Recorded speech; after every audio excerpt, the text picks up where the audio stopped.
Hey friends, so my mom has this reoccurring house guest. I remember them showing up when I was around 13 or 14, but I lived with my dad before then, so he could have been around for longer. I don't really know. I never felt comfortable around this man, and I knew by then not to trust my mother's judgment. As a teenager, I chose avoidance. It was the safest strategy since I knew my mom would not listen to me if I told her I felt unsafe. I arranged sleepovers, took overnight babysitting jobs, and if all that failed, I would stay out as late as I possibly could, filling my days with school events or church events or just volunteering in exchange for free food, and hiding in my bedroom when I eventually had to go home. The house guest began to stay for longer periods of time. As visits turned from lasting for a weekend to lasting for full weeks, it became harder to avoid him. In 2015, when I was in college, I was working on a paper in the living room. He decided to engage me and another of my mother's guests in conversation. This was the kind of conversation you have with some men where they monologue for long periods of time and get angry if you try to say something, particularly if it is something that contradicts them.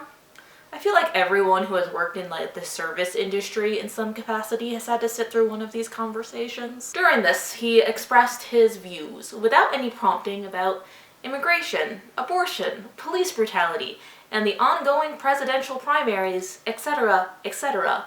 He said things that were racist, xenophobic, misogynistic, and flatly inaccurate. I decided to speak up. Things quickly fractured. After he left, I believe the next day, I told my mom about the incident. I told my mom that this man made me feel unsafe, that he has always made me feel unsafe, and now I had evidence that I could present to show how this person was unsafe, so surely she would believe me.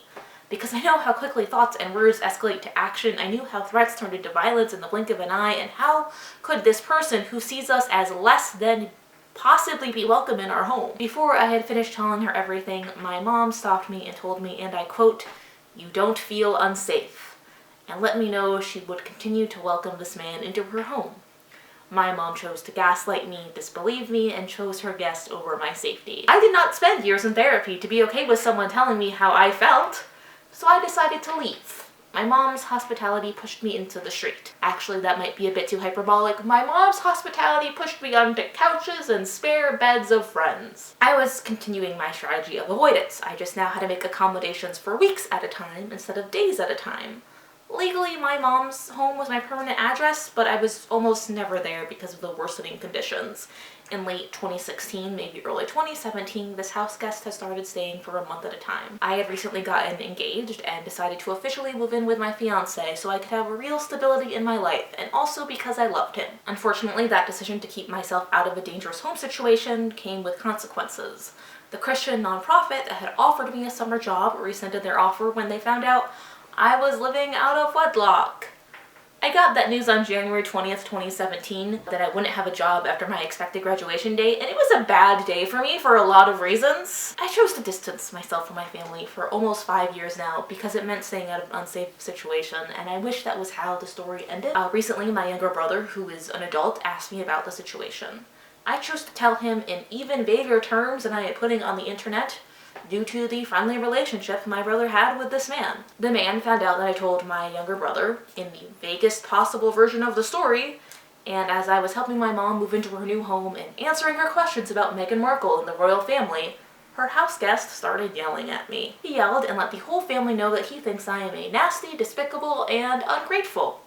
He demanded an apology, because how on earth could he ever say something racist if he sponsors kids in Africa or is friends with my mom? This man with a white savior complex found out that a young woman chose to be homeless over being in the same house as him and concluded that she was obviously in the wrong and he was owed an apology for people knowing about the situation. And just to be super clear, I'm not apologizing. I don't owe anyone an apology for telling the truth. I certainly don't owe anyone an apology for doing whatever it takes to keep myself out of what was clearly an unsafe situation. I am once again staying away from my family, only now with the added bonus of having left my job on a presidential campaign and moving across the country to take care of them.